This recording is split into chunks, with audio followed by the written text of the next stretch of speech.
Let's start assertion reason of body fluid and circulation. आइए, question कहता है assertion the wall of atria, अर्थात atria की दीवार एट्रियल नेटिव फैक्टर निकालती है। अब एट्रियल नेटिव फैक्टर कब निकलता है भाई? जब गेन ऑफ फ्लूइड होता है। जब हम पानी पिएंगे तो ब्लड में पानी की मात्रा क्या हो जाएगी? ज्यादा। खून में पानी की मात्रा ज्यादा होगी तो ब्लड का प्रेशर बढ़ जाएगा, क्योंकि ब्लड आपका पतला हो जाएगा। अरे भाई, मैंने आपको क्लास में सिखाया था कि एक ग्लास में शीरा ले लो, चाशनी ले लो, और एक ग्लास में शरबत ले लो, दोनों को सेम फोर्स से फेंकोगे तो ज्यादा दूर कौन जाएगा? शरबत। क्लियर? अब क्या हुआ, आपने पानी पीकर ब्लड में पानी की मात्रा बढ़ा दी, ब्लड हो गया पतला। अब ब्लड का प्रेशर क्या हो जाएगा? ज्यादा। और मैं कहता हूं कोई भी चीज ना जरूरत से ज्यादा होनी चाहिए ना जरूरत से कम होनी चाहिए। जो जिसकी मात्रा है, जितना प्रेशर या जितना कंसंट्रेशन किसी भी चीज का है, उतना ही बना रहना चाहिए। तो क्वेश्चन कहता है wall of atria release ANF कब? जब आपका ब्लड प्रेशर बढ़ जाएगा या ब्लड का वॉल्यूम बढ़ गया। ठीक है। अब अगला रीजन कह रहा है एएनएफ वैसोडाइलेटर है। बॉयल्स लॉ अगर हम लगाएं, बॉयल्स लॉ कहता है pressure is inversely proportional to volume. जब वेसल आपकी डायलेट करेंगी तो भाई सीधी बात है वॉल्यूम आपका बढ़ रहा है, मतलब ब्लड का प्रेशर घट जाएगा और अल्टीमेटली ब्लड का प्रेशर क्या हो जाएगा? कम। इसके साथ साथ आगे लिखा हुआ है कि एएनएफ, भाई सीधी बात है, मैंने आपको सिखाया था एएनएफ चेक ऑन है रास मैकेनिज्म पर, अर्थात एएनएफ जो है वो रास मैकेनिज्म के खिलाफ काम करती है। आज उसका एग्जैक्ट रीजन सुनो क्या है। उसका रीजन है कि एएनएफ इनहिबिट कर देता है आपका रेनिन के निकलने को और अल्टीमेटली ब्लड के प्रेशर को कम करके क्या कर देगा? नॉर्मल। तो सीधी सी बात, असर्शन भी सही, रीजन भी सही। रीजन असर्शन को एक्सप्लेन कर रहा है तो correct answer will be A. Got it? आइए अब हम अगले क्वेश्चन पर चलें। Question number 52। क्वेश्चन नंबर 52 कहता है mostly aquatic animal are ammonotelic. Aquatic animal आपके मोस्टली अमोनोटेलिक है। ऑल नहीं भैया, मोस्टली। अगर ऑल लिख देता तो गलत हो जाता, क्योंकि मैराइन फिशेस अमोनोटेलिक का है, वो यूरियोटेलिक है तो वो भी एक्वेटिक। टेरेस्ट्रियल एम्फीबियन भी एक्वेटिक है। समझ पाए हमारी बात? तो बेटा मोस्टली लिखा है तो हाँ बात सही है, अमोनोटेलिक होते हैं क्योंकि इनके पास पानी की कोई कमी होती ही नहीं है और अमोनिया निकालने के लिए पानी की मात्रा क्या चाहिए होती है? ज्यादा। रीजन कह रहा ammonia is the most toxic form. Ammonia बेहद जहरीली है and require large amount of water for its elimination. Ammonia निकालने के लिए पानी की मात्रा चाहिए ज्यादा। तो सीधी सी बात है एक्वेटिक एनिमल अमोनोटेलिक इसलिए है क्योंकि अमोनिया निकालने के लिए आपको पानी की मात्रा ज्यादा चाहिए होती है और एक्वेटिक के पास पानी की कोई कमी नहीं है। असर्शन भी सही, रीजन भी सही। रीजन असर्शन को करेक्ट एक्सप्लेन कर रहा है। Correct answer will be A. Got it? तो एक्वेटिक एनिमल अमोनोटेलिक क्यों हुए? क्योंकि अमोनिया निकालने के लिए पानी चाहिए होता ज्यादा और इनके पास पानी की कोई कमी ही नहीं। क्वेश्चन नंबर 53 पे आइए। क्वेश्चन नंबर 53 कहता है in fishes ammonia is excreted by diffusion through gill surface as ammonium ion. बिल्कुल सही बात। फिशेस में क्या होता है भाई, गिल्स जो है ये आपके वेस्कुलराइज बैग है। वेस्कुलर का मतलब होता है पाइप, जैसे जाइलम फ्लोएम, ये वेस्कुलर टिश्यू होते हैं। ब्लड वेस्कुलर सिस्टम, वेस्कुलर शब्द का मतलब ही होता है पाइप। कोई भी चीज अगर पाइप से संबंधित है तो उसके नाम में क्या आएगा आपका? वेस्कुलर। तो बेटा फिश के गिल हो या हमारे लंग्स हो, ये वेस्कुलराइज्ड है, अर्थात वहां पर ब्लड के पाइप बहुत ज्यादा है। और हमें पता है अमोनिया पानी में रेडली सॉल्युबल है, तो जब गिल से पानी टकराएगा, भाई गिल से फिशेस ऑक्सीजन लेंगे ना पानी से, उसी समय आपके ब्लड में जब ऑक्सीजन घुस रही होगी पानी से, तो गिल में जो मौजूद ब्लड के पाइप हैं उससे आपका अमोनिया बाहर आ जाएगा, क्योंकि अमोनिया पानी में रेडली सॉल्युबल है। असर्शन देखते भैया, रीजन बता देता हूं क्या होगा। फिशेस में हाँ, तो पहला स्टेटमेंट सही हो गया, अमोनियम आयन के रूप में आपका निकलेगा। इसके बाद अगर हम अगले स्टेटमेंट पे गौर करें, some amount of urea may be retained in the kidney matrix of some animal. Some animal क्या? मैमल्स की बात कर रहा है, हम लोगों की। कह रहा बेटा कि यूरिया कुछ अमाउंट में हम किडनी के मैट्रिक्स में रखते हैं ताकि ऑस्मोलैरिटी 300 से 1200 बनी रहे। असर्शन भी सही, रीजन भी सही, लेकिन क्या रीजन कहीं से भी आपको असर्शन से इसका लेना देना लग रहा है भाई? एक जगह यूरिया की बात कर रहा है, दूसरे ऊपर अमोनिया की बात कर रहा है, तो correct answer will be B. अच्छा, आज एक बड़ी अच्छी चीज सिखाता हूं। पता है, जब यार लगाया करो ना तो बिकॉज तो लगाते ही हो, एक बार ताकि लगा के भी चेक किया करो। ये होगा ताकि ये हो जाए। मतलब असर्शन के आगे बिकॉज तो लगाते हो, किंतु परंतु आज एक नया सीखो, ताकि भी लगाओ। ताकि मतलब समझ रहे हो ना भाई, मैं वहां जा रहा था ताकि मैं उनसे मिल सकूं। समझ पाए हमारी बात? तो अब एक नया सिखा रहा हूं, ताकि आज। ठीक है, अब समझना। अब असर्शन का रीजन क्या बनेगा कहता है फिश में, रीजन बता तो दिया यार, इसका रीजन बनेगा क्योंकि अमोनिया पानी में रेडली सॉल्युबल है, खत्म। तो ये हो गया इसका रीजन। इसका रीजन क्या होगा कि किडनी में क्यों हम लोग यूरिया रखते हैं, हम सबको पता है, ताकि कलेक्टिंग डक्ट से हम ढेर सारा पानी क्या करा पाए, एब्जॉर्ब करा पाए। तो ये हो गया इसका रीजन। क्वेश्चन नंबर 54, आइए क्वेश्चन नंबर 54, यूरिकोटेलिज्म मतलब यूरिक एसिड का निकालना। इस टेरेस्ट्रियल एडाप्टेशन, बिल्कुल सही बात है, क्योंकि भाई जमीन पर अगर आप रहना चाहते हो तो जमीन पे पानी की मात्रा हो जाएगी कम। अब पानी की मात्रा हो जाएगी कम तो सीधी बात है आप पानी को क्या करोगे, बचाना चाहोगे। अब पानी को कैसे बचा सकते हैं, या तो यूरिया निकालिए, या आपको पानी बहुत कम मिल रहा है तो यूरिक एसिड निकालिए। एसर्शन सही, रीजन सही, साफ साफ दिख रहा है, और रीजन एसर्शन को एक्सप्लेन कर रहा है, तो correct answer will be A. Question number 55, question number 55 पे आए अगर, इन पीसीटी में, अच्छा देखते ही, अब आप लोग मेरे साथ साथ लगा रहे हो तो ऐसा नहीं लगता आपको, आप देखते ही पकड़ ले रहे हैं कि ए होगा या बी होगा। ए आर प्रैक्टिस से आएगा, पहले ही बता दे रहा हूं।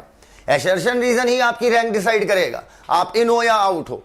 तो ए आर पे तो अपन अलग से काम कर रहे हैं। अब तुम देखना, ऐसे जब हम लोग लगाते रहेंगे ना, पूरी सीरीज देखोगे तो एक दिन ये कॉन्फिडेंस लेवल होगा कि यार देखते ही फील आ जाएगा। अब तुमने देख लिया 70 से 80% इलेक्ट्रोलाइट पानी एब्जॉर्ब हो रहा है। क्यों हो रहा है? दिमाग लगाओ। एनसीईआरटी लिखती है PCD is lined bye brush border cuboidal epithelium which increases the surface area. क्योंकि पीसीडी का सरफेस एरिया ज्यादा होता है, इस वजह से, ठीक है, 70 से 80% इलेक्ट्रोलाइट एब्जॉर्ब हो रहा है, because PCT is lined by simple cuboidal brush border epithelium, जो सरफेस एरिया बढ़ा रही है एब्जॉर्प्शन का। चलिए आंसर हो गया ए। क्वेश्चन नंबर 56, when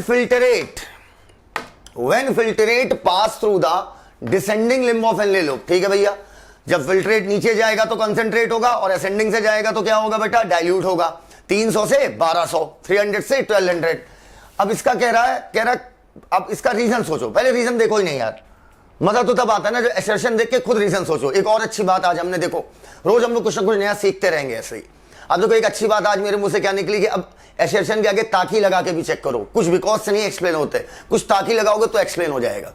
और दूसरी बात, मैंने कल आपको बताया भी था, क्लास में बताया था, अभी फिर बता रहा हूं कि एसर्शन रीजन में अगर रीजन एसर्शन को या तो तुरंत एक्सप्लेन करे या आपको सिर्फ एक स्टेप सोचना पड़े, तब तो आप आंसर ए लगाइएगा। अब आप ऐसे लगाओगे ये होगा तो ये होगा तो ये होगा तो ये होगा तो बेटा उसको एक्सप्लेनेशन नहीं कहते हैं। ऐसे तो बेटा देखा जाए दुनिया की हर चीज एक दूसरे से कनेक्टेड है। When I was in class 11, जब मैं कक्षा 11 में पढ़ता था, तब उस समय मैंने एक कोटेशन लिखी थी। बहुत सोचता था, चीजों को कनेक्ट करता था, फिजिक्स को केमिस्ट्री से, मैथ से, बायो से मतलब कनेक्टिविटी करने की आदत थी। तो मैं उस समय लिखा था, बहुत अच्छी बात लिखी थी, सुनिएगा, कल मैंने क्लास में डिस्कस की आपसे। If you want to understand science, अगर आप विज्ञान को समझना चाहते हैं, and you want to know everything, और तुम सब कुछ जानना चाहते हो, तो you must have to know, तो तुम्हें जानना ही पड़ेगा कि everything is connected with everything. हर चीज से कनेक्टेड है। तो बेटा अब ऐसे फिर एक्सप्लेन करने पे आ जाएंगे, तब तो हर चीज फिर एक दूसरे से कनेक्टेड निकल जाएगी, तब तो सब में आंसर ए लग जाएगा। Got it? तो या तो एक स्टेप पे एक्सप्लेन कर रहा हो, 2-4 स्टेप सोचना पड़ जाए, वो एक्सप्लेनेशन नहीं माना जाएगा, ठीक है, फिर आंसर तुरंत चला जाएगा बी। आइए, कह रहा फिल्ट्रेट नीचे जाएगा, तो एसर्शन देखते हैं अपन, पहले रीजन सोचेंगे क्या रीजन बन सकता है भाई। अगर फिल्ट्रेट नीचे जा रहा है तो सीधी सी बात है, फिल्ट्रेट कंसंट्रेट इसलिए हो रहा है क्योंकि मेडुलरी इंटरस्टिशियम में आपका 300 से 1200 मिली ऑस्मोल पर लीटर ऑस्मोलैरिटी बढ़ रही होगी। तो ऑस्मोलैरिटी अपनी कोप अप करने के लिए, अर्थात उससे मैच कराने के लिए अपने चारों तरफ के मेडुलरी इंटरस्टिशियम से आपका जो फिल्ट्रेट नीचे जा रहा होगा, तो भाई फिल्ट्रेट से आपका पानी क्या होता जा रहा होगा, एब्जॉर्ब। क्लियर? तो इसका आंसर ये बनेगा, क्योंकि मेडुलरी इंटरस्टिशियम का रीजन बनेगा, मेडुलरी इंटरस्टिशियम का आपका ऑस्मोलैरिटी 300 से 1200 तक जाती है। क्लियर? आप समझना मेरी बात, जब हम कॉल्टेक्स से मेडुला की तरफ बढ़ते हैं। तो इस स्टेटमेंट सही हो गया। रीजन कह रहा है descending limb allow transport of electrolyte actively या पैसिवली। गलत। Descending limb of inlay loop से इलेक्ट्रोलाइट नहीं जाएगा, पानी जाएगा। Ascending limb of inlay loop से इलेक्ट्रोलाइट जाएगा लेकिन पानी नहीं जाएगा। अब इसका रीजन क्या होता है? इसका रीजन बेटा एक प्रोटीन होती है, नाम होता है एक्वापोरिन 1। उसका कॉन्सेप्ट आपके सिलेबस में नहीं है, इस वजह से मैं उसे डिस्कस नहीं करूंगा। आपसे कभी भी ये क्वेश्चन नहीं आएगा कि why descending limb is permeable for water और impermeable for electrolyte, and why ascending limb is permeable for water, impermeable for water but permeable for electrolyte. ये क्वेश्चन कभी नहीं आएगा, इसका रीजन कभी नहीं पूछेगा। Got it? आइए, तो बेटा दूसरा स्टेटमेंट गलत है, इसका एक्सप्लेनेशन आपको जानना नहीं, पहले वाले का रीजन क्या बनेगा मैंने आपको बता दिया। आइए अब बढ़ते हैं क्वेश्चन नंबर 57 पर। Conditional reabsorption of sodium ion, ठीक है भैया, बात हो रही है यहां पर डीसीटी की। Conditional reabsorption of sodium and water take place in DCT, statement सही है भाई, स्टेटमेंट में कोई गलती तो है नहीं। DCT is capable of selective secretion of H+ and potassium, and बात दोनों सही है, लेकिन दोनों का आपस में कोई लेना देना नहीं है। एक जगह एब्जॉर्प्शन की बात कर रहा है, एक जगह सिक्रीशन की बात कर रहा है, तो दोनों का आपस में लेना देना काम हुआ, दोनों तो अलग अलग बात हो गई ना भाई साहब। तो अब इसका रीजन क्या बनेगा? एसर्शन का रीजन ये बनेगा conditional reabsorption of sodium and water take place in DCT. इसका रीजन बनेगा कि DCT work in emergency condition, DCT work in emergency condition, DCT work in emergency condition. Okay, लिखा, which help in absorbing more water and ions along with PCT, ठीक है, ये बनेगा इसका reason. अब अगर रीजन को हम एसर्शन मान ले तो इसका एक्सप्लेनेशन क्या बनेगा कि भैया, इसका एक्सप्लेनेशन खैर आगे दिया हुआ है, अभी भी मैं बता दे रहा हूं तब भी, कि इससे हम लोग क्या करेंगे, सिक्रीशन करके जो आपके हार्मफुल सब्सटेंसेस हैं, जो फिल्ट्रेट में नहीं आ पाए, या आपके जो यूजलेस सब्सटेंस है, ठीक है, या मान लीजिए H+ आपका बढ़ गया, K+ आपका बढ़ गया, कैटायन एनायन डिसबैलेंस हो रहा है, तो सिक्रीशन के माध्यम से हम उसे क्या कर लेते हैं, बैलेंस कर लेते हैं। ओके, तो ये बनेगा इसका आंसर। 57 खत्म, come on 58। Mammal have the ability to produce a concentrate urine, बिल्कुल सही बात है। क्यों कंसंट्रेट कर लेते हैं? क्योंकि बिकॉज काउंटर करंट चलता है वासा रेक्टा और एल लूप के बीच में। करेक्ट आंसर कमेंट करिए A. Question number 59, increase in GFR, GFR बढ़ रहा है भाई साहब, ग्लोमेरुलर फिल्ट्रेशन रेट बढ़ रहा है, मतलब ब्लड का प्रेशर बढ़ा है। कह रहा है ये जेजी सेल को एक्टिवेट करेगा और रेनिन निकलवाएगा, बिल्कुल गलत। जब जीएफआर कम होता है, ब्लड प्रेशर कम होगा, जीएफआर कम होगा, तब जेजी सेल क्या निकालती है, रेनिन। तो यहां इंक्रीज नहीं भैया, डिक्रीज लिखना चाहिए इसको। Got it? एग्जाम में ऐसे मत करना कि पेपर में काट के उसे डिक्रीज करके करेक्ट कर दो, समझ पाए हमारी बात। अब सुनो रीजन। एंजियोटेंसिन फर्स्ट नहीं भैया, सेकंड है पावरफुल वैसोकॉन्स्ट्रिक्टर, फर्स्ट वैसोकॉन्स्ट्रिक्टर नहीं है। फर्स्ट अनस्टेबल होता है, फर्स्ट कन्वर्ट होता है सेकंड में, तो सेकंड है पावरफुल वैसोकॉन्स्ट्रिक्टर, ना कि आपका फर्स्ट। Got it? तो अब बेटा इसका आंसर, एसर्शन भी हमारा गलत हो गया, ठीक है, एसर्शन गलत, रीजन गलत, एसर्शन गलत, रीजन गलत। Correct answer will B D. अब बेटा, अब इसे मैं सही करके इसका रीजन बताता हूं, पहले इसे मैं सही करता हूं प्यार से। इंक्रीज को कर दो डिक्रीज, ठीक। अब इसका आंसर बनेगा renin helps in increasing blood pressure and GFR. ये बनेगा इसका रीजन कि रेनिन क्या, क्यों भैया डिक्रीज, जब जीएफआर और ब्लड प्रेशर कम हुआ तो रेनिन क्यों निकला? क्योंकि रेनिन मदद करता है जीएफआर और ब्लड प्रेशर को बढ़ाने में, सिंपल। अब आइए दूसरा देखिए, एंजियोटेंसिन, अगर इसे हम सेकंड कर लें, सेकंड पावरफुल वैसोकंस्ट्रिक्टर है, इसका रीजन बनेगा angiotensin work on blood vessel and increases blood pressure over and out. Question number 60, and increase in body fluid, body fluid बढ़ गया भैया, ऑस्मो रिसेप्टर एक्टिवेट कर रहा है, गलत। इंक्रीज नहीं भैया, डिक्रीज, यहां पर डिक्रीज होगा, तो पहला स्टेटमेंट ही गलत हो गया है, ठीक है। ADH facilitate water reabsorption from later part of the tubule, तो ये स्टेटमेंट सही है। ADH मदद करता है आपकी टिब्यूल के पीछे वाले पार्ट से, बाद वाले पार्ट से, कि पानी को एब्जॉर्ब कराओ, तो पहला स्टेटमेंट गलत, दूसरा सही, आंसर जाएगा डी। जब दोनों गलत तो भी डी, जब असर्शन गलत रीजन सही तो भी D. Got it? Got it? अच्छा, अब सर इसका, अगर इसको हम करेक्ट करें असर्शन को, तो इसका रीजन क्या बन सकता है? अगर मेरे को लिख के दिया है decrease in body fluid volume activate करेगा osmo receptor which stimulate the hypothalamus to release ADH, मेरे को ये पूछता है एग्जाम में, इसका रीजन क्या बनेगा? इसका रीजन ये बनेगा ADH समझते जाना, क्योंकि बॉडी फ्लूइड कम हो गया है, मैं पेशाब से पानी को बर्बाद नहीं करना चाहता हूं। ADH help in anti diuretic hormone, यही रीजन बनेगा जो लिखा हुआ है, कहां का बोलना, रीजन यही है। ADH facilitate water reabsorption from later part of the tubule, बस अगर यहां पर डिक्रीज होता ये एक्सप्लेन कर देता, तो आंसर अब इसका क्या जाएगा बेटा? डी। आइए, angiotensin second activate adrenal cortex to release aldosterone, angiotensin second adrenal cortex से कहता है एल्डोस्टेरॉन निकलवाओ, ठीक है। क्यों निकलवाओ, क्यों निकलवाओ? ताकि, या बिकॉज लगा लो, यहां ताकि भी लगेगा, बिकॉज एल्डोस्टेरॉन पानी का और सोडियम आयन का क्या कर लेगा, absorption from the distal part of the tubule. खत्म। यहां पर ताकि लगाओ, ताकि एल्डोस्टेरॉन जाए और पानी और सोडियम का एब्जॉर्प्शन कराए। यहां पर ताकि लगेगा, ध्यान रखना, ठीक। ये आ गया मेरा ताकि वाला पहला क्वेश्चन। यहां पर क्या लगाएंगे, ताकि। भाई एंजियोटेंसिन सेकंड एक्टिवेट कर रहा है एड्रिनल कॉर्टेक्स को, एल्डोस्टेरॉन निकलो ताकि एल्डोस्टेरॉन जाए और सोडियम और पानी का एब्जॉर्प्शन कराए। क्वेश्चन नंबर 62, इसका आंसर ए होगा बेटा 61 का। 62, 99% of the filtrate has to be absorb by renal tubule.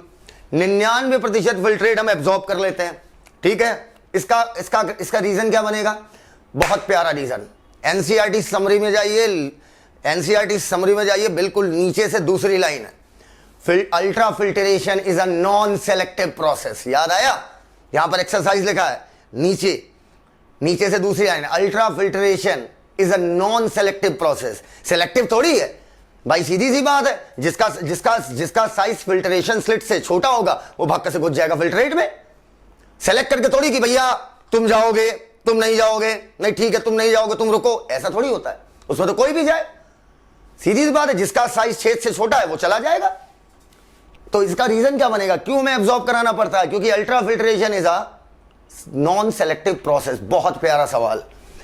इन्होंने रीजन दिया glucose is reabsorb by active mechanism in PCT, ठीक है भैया, ये इन्होंने रीजन दिया है। सच्चाई ये है कि इनका आपस में कोई लेना देना नहीं है, आपको साफ साफ पता चल रहा है। अब मैं आपको दो ज्ञान देता हूं। ग्लूकोज कहीं से भी एब्जॉर्ब होगा, एक्टिव ही होगा।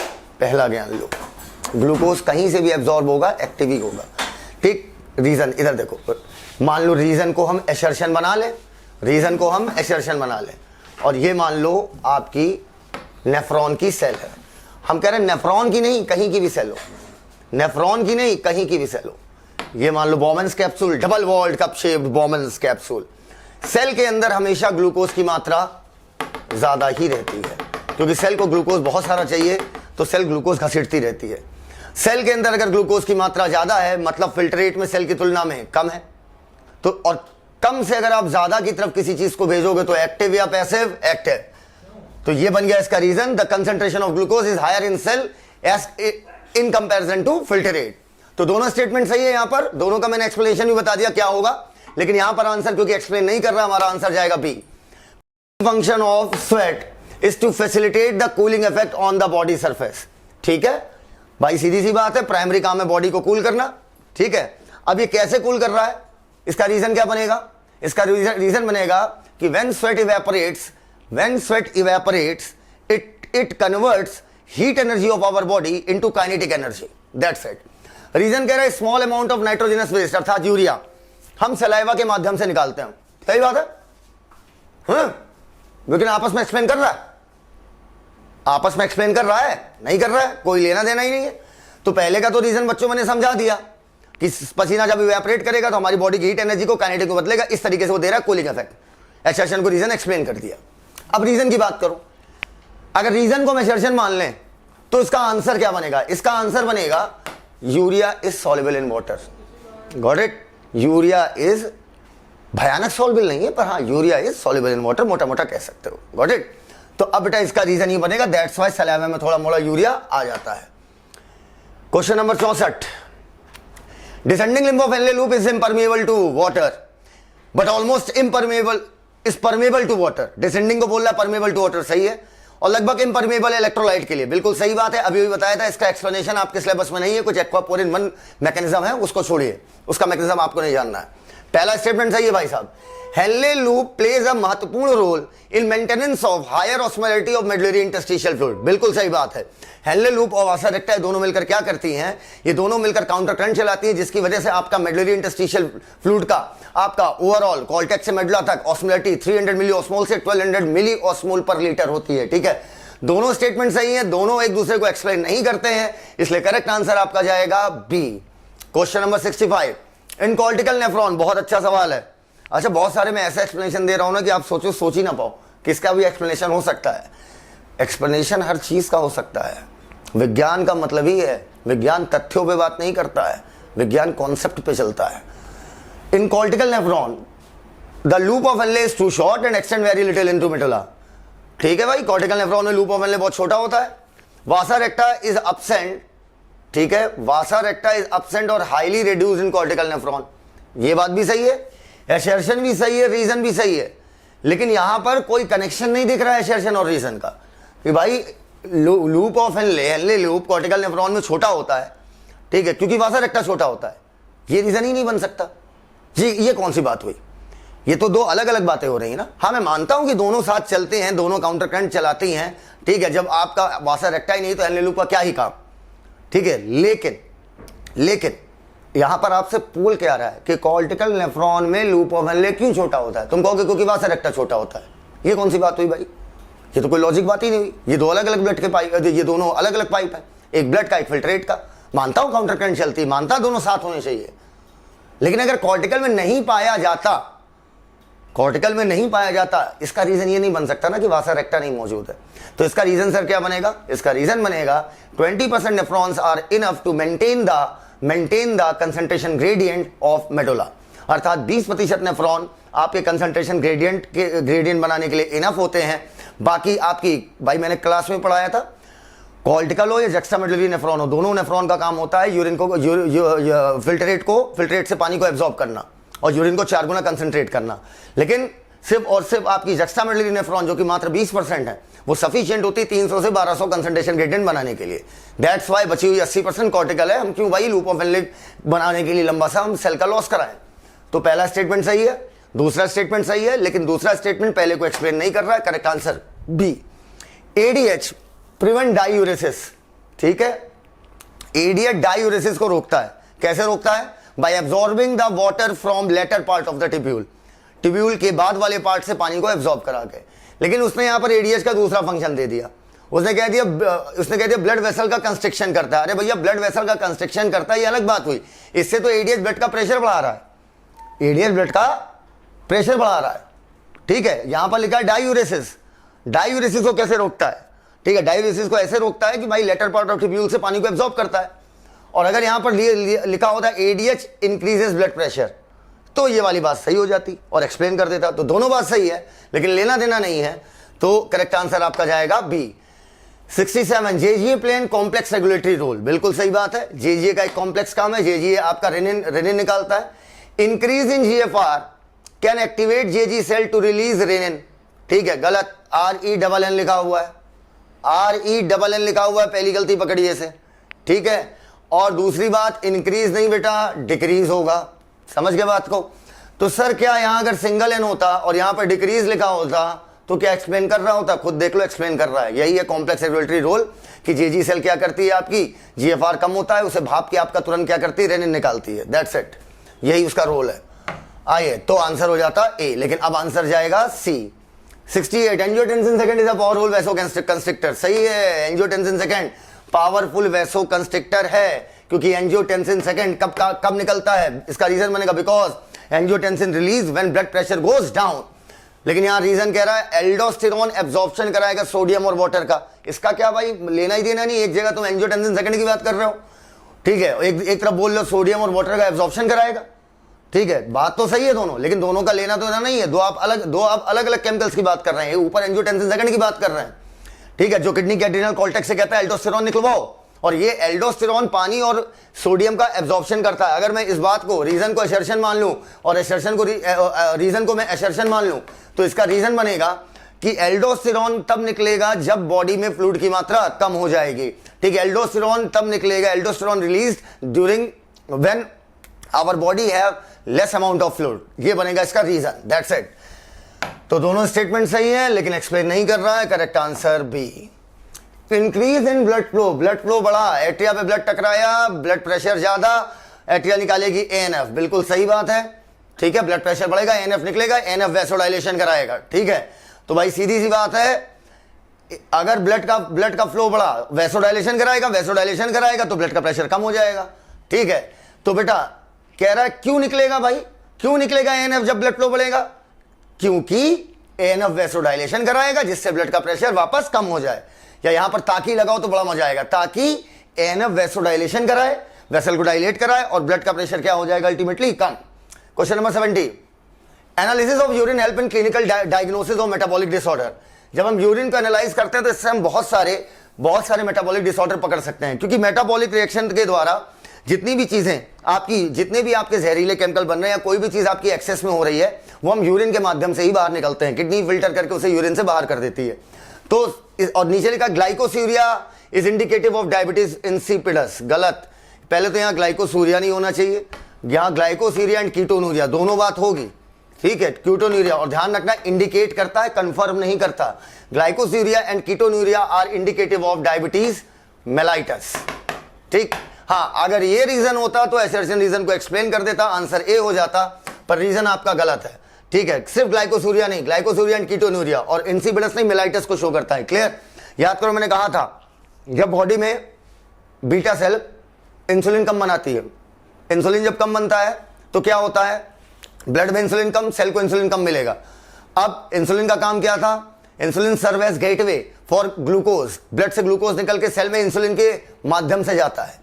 तो अब इंसुलिन जब सेल को कम मिलेगा तो अब ब्लड से ग्लूकोज सेल में कम जाएगा। अब सेल में ग्लूकोज की मात्रा कम, ब्लड में ग्लूकोज की मात्रा ज्यादा, जिसकी वजह से यूरिन में क्या आएगा, glucose, that is glycosuria. Cell के अंदर अब ग्लूकोज कम पड़ रहा है, मतलब सेल अब तोड़ेगी फैट, और ढेर सारी रेतेदार केमिकल बनते हैं जिसे बोलते हैं कीटोन बॉडीज। वो कीटोन बॉडीज सेल जो है ब्लड में डालेगी, ब्लड आपका किडनी फिल्टर करके जब बाहर निकालेगी तो उसमें कीटोन बॉडीज मिलेंगी, दैट इज कीटोनूरिया, और ये इंडिकेट करेगा डायबिटीज मेलाइटस। आइए, haemodialysis is method used in case of kidney failure. बिल्कुल सही बात है, मल फंक्शन की वजह से ब्लड में यूरिया बढ़ जाएगा, उसे हम बोलते हैं यूरीमिया। ब्लड में बढ़ेगा, यूरिन में नहीं, ध्यान रखना, किडनी काम नहीं कर रही है। दोनों स्टेटमेंट सही है, लेकिन दोनों एक दूसरे को एक्सप्लेन नहीं कर रहे हैं।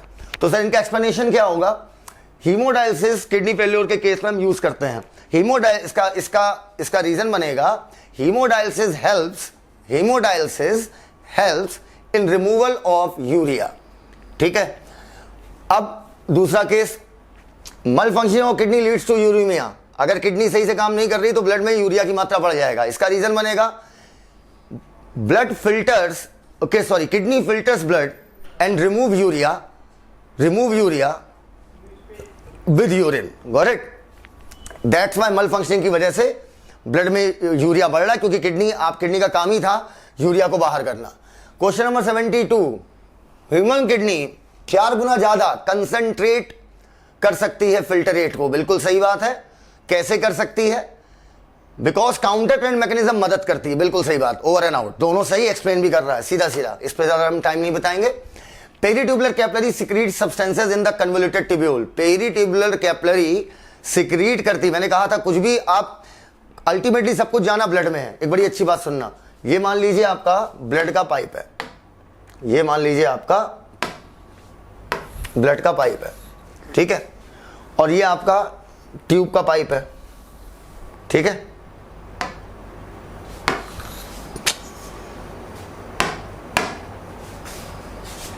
जस्ट अ सेकेंड, ये ब्लड का पाइप है और ये ट्यूब का पाइप है, नेफ्रॉन का। ये फिल्टरेट है, ये मान लीजिए सेल है, ठीक। अगर कुछ सिक्रीट होगा तो ब्लड से किस में जाएगा, पहले सेल में, सेल से फिल्टरेट में। कुछ एब्जॉर्ब होगा तो फिल्टरेट से जाएगा सेल में, सेल से जाएगा ब्लड में, गॉट इट। तो बेटा सीधी बात है, पेरीट्यूबुलर कैपिलरी क्यों सिक्रीट करती है, ताकि हार्मफुल, ये हमने डिस्कस कर लिया पहले ही, हार्मफुल और वेस्ट सब्सटेंसेस हम बाहर कर सकें सेलेक्टिव सिक्रीशन के थ्रू, ओके। तो बेटा ये दोनों स्टेटमेंट सही है और सीधा सीधा एक्सप्लेन कर रहा है, इसे हमने पहले भी डिस्कस किया था। अगर आप यहां से वीडियो देख रहे हो तो पहले जाके देखिएगा, इसका मैंने एक्सप्लेनेशन किया हुआ है, ठीक है। आइए question number 74, ultrafiltration take place in presence of effective filtration pressure. बिल्कुल सही बात है, अल्ट्रा फिल्ट्रेशन के लिए अच्छा खासा 20 mmHg का प्रेशर चाहिए होता है। रीजन कह रहा अल्ट्रा फिल्ट्रेशन में फ्लूइड जो है प्रोटीन कंटेन करता है एंड ब्लड कॉर्पसल, गलत।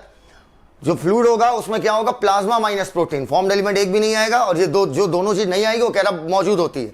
तो बेटा ये दोनों बात आपकी गलत हो गई, ठीक है। अब कह रहा ultrafiltration take place in presence of effective filtration pressure, ठीक है। तो पहला स्टेटमेंट सही, रीजन गलत, correct answer C, got it, got it. अब इधर देखिएगा, हाँ अब मेरी बात समझना, अल्ट्रा फिल्ट्रेशन के लिए इफेक्टिव फिल्ट्रेशन प्रेशर चाहिए, इसका रीजन क्या बनेगा, सोचो।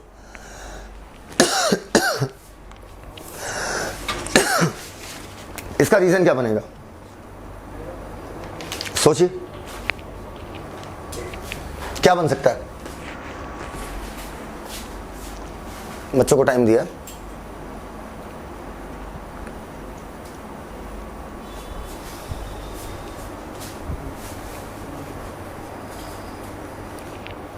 लिखो अपने अपने हिसाब से, 10 सेकंड में बताइए। आज हम लोग की ह्यूमन फिजियोलॉजी खत्म हो रही पूरी, आज आखिरी लेक्चर है।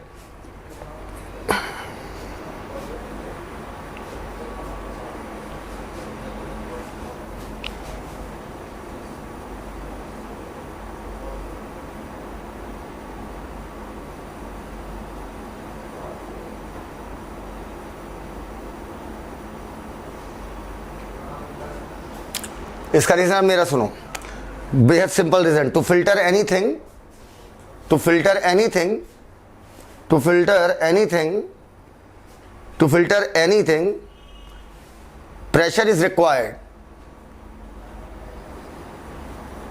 And in case of our ultrafiltration, filtrate have to cross 3 layers, over and out. आइए, इसका आंसर सी हो गया। PCT is main site of selective reabsorption of useful material from nephric filtrate। PCT बिल्कुल main है, बिल्कुल सही बात है। 70 से 80% इलेक्ट्रोलाइट और पानी एब्जॉर्ब होगा PCT से। PCT is lined by brush border cuboidal epithelium, बिल्कुल इसी वजह से, चाहे सिक्रीशन बोला होता चाहे एब्जॉर्प्शन बोला होता, वो PCT से ज्यादा इसलिए होता क्योंकि PCT का सरफेस एरिया क्या होता है, ज्यादा। कोई चीज एब्जॉर्ब भी ज्यादा उसके थ्रू हो जाएगी और सिक्रेट भी ज्यादा उसके थ्रू हो जाएगी। तो करेक्ट आंसर विल बी ए।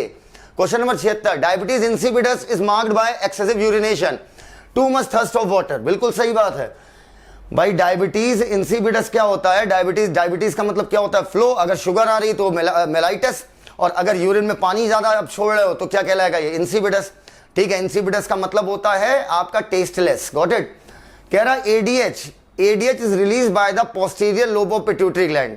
बिल्कुल सही बात है। एडीएच पॉजिटिव बाय ऑक्सीटोसिन, और आपका एडीएच आपकी पोस्टीरियर पिट्यूटरी अर्थात न्यूरो हाइपोफिसिस जिसे बोलते हैं, पार्स नर्वोसा बोलते हैं, वो निकालती है। बात दोनों सही है, लेकिन एडीएच पोस्टीरियर पिट्यूटरी से रिलीज होता है। ठीक है, इसका डायबिटीज इंसिपिडस से क्या लेने देना यार? लॉजिकल बात। तो सर इसका रीजन क्या बनेगा? इसका रीजन बनेगा diabetes insipidus is caused by deficiency of ADH, that's it, which helping absorption of water from later part of tubule। Question number 77, ADH increases the water permeability of DCT। सही बात है, permeability बढ़ाएगा नहीं तो absorption कैसे होगा? In the absence of ADH, ADH के absence में अगर ADH नहीं है, water reabsorption is considerably increase। ना भैया, अगर ADH नहीं है तो water का reabsorption कम होगा। ठीक है, वाटर का रीअब्जॉर्प्शन कम होगा, पानी से यूरिन से ज्यादा आएगा, जिसे हमने कहा था diabetes insipidus. Got it. Assertion सही, रीजन गलत, और आंसर इसका जाएगा सी। Got it. अब कह रहा है इसका रीजन हो क्या सकता था सर? अगर हम एसर्शन का रीजन बनाए तो एडीएच आपका परमेबिलिटी डीसीटी की बढ़ा रहा है। इसका रीजन ये बनेगा, ताकि डीसीटी से, ताकि यूरिन के थ्रू पानी का लॉस कम हो। ठीक, ये बनेगा इसका रीजन। 78, tubular secretion. बेटा ये क्वेश्चन हटा दीजिए, ये आपके काम का नहीं है। आंसर इसका ए होगा, लेकिन मत जानिए इसको, इसमें टीलोस फिश का कॉन्सेप्ट नहीं है आपके यहाँ। ये गलती से क्वेश्चन पड़ गया था, गलती से। Assertion, bony fishes and tadpole are ammonotelic. बिल्कुल सही बात है। मेनी बोनी फिश लिख देते मैं ऐसे और अच्छा मान लेता, पर तुमने गलत नहीं लिखा भाई, और लिख देते तो गलत हो जाता। बोनी फिश और टैडपोल सीधी बात है, पानी में रहते हैं, स्विमिंग करते हैं, फ्रेश वाटर में रहते हैं, तो सीधी सी बात है ये दोनों आपके अमोनिया निकालेंगे। क्यों अमोनिया निकालेंगे? ठीक है, ammonia is highly soluble in water and excreted through urine. ये इसका रीजन नहीं बन रहा ना। बोनी फिशेस और टैडपोल, क्या नाम है, अमोनोटेलिक होते हैं। इसका ये रीजन कहीं से भी नहीं बनेगा कि अमोनिया हाईली सॉल्युबल है वाटर में और यूरिन के थ्रू बाहर की जाती है, क्योंकि अमोनिया यूरिन के थ्रू बाहर ही नहीं की जाती है। अमोनिया तो बॉडी सरफेस से बाहर आती है और मछलियों में गिल्स के थ्रू आएगी। Got it. तो रीजन गलत, असर्शन सही है। सर इसका रीजन बनता क्या? Both lives in fresh water, that's it. Both lives in fresh water. That's why ammonia निकालते हैं। Got it? इस तरीके से हम लोगों ने बच्चों, इस तरीके से हमने पूरे का पूरा assertion, reason, excretory product and its elimination का लगा लिया है। होप सो आपको ये वीडियो बहुत अच्छा लगेगा। बहुत कुछ आप इसमें नया सीखे होंगे। ब्रीदिंग में खूब सीखे थे, बॉडी फ्लूइड एंड सर्कुलेशन में बहुत सारी चीजें डायरेक्ट होती है, आप भी जानते हो। यहां पर भी हमने बहुत कुछ सीखा। और अगर आपने कुछ भी सीखा हो इस वीडियो के पहले और इस वीडियो के बाद में, अगर आपके जीवन में थोड़ा भी ज्ञान का परिवर्तन हुआ हो, आपकी नॉलेज इंक्रीज हुई हो, तो लाइक कर देना, अच्छा लगता है, ताकत मिलती है। और कमेंट कर दोगे तो बहुत अच्छा लगेगा। ठीक है? तो guys, this is Sahil Siddiqui. Thank you, धन्यवाद, साइनिंग ऑफ।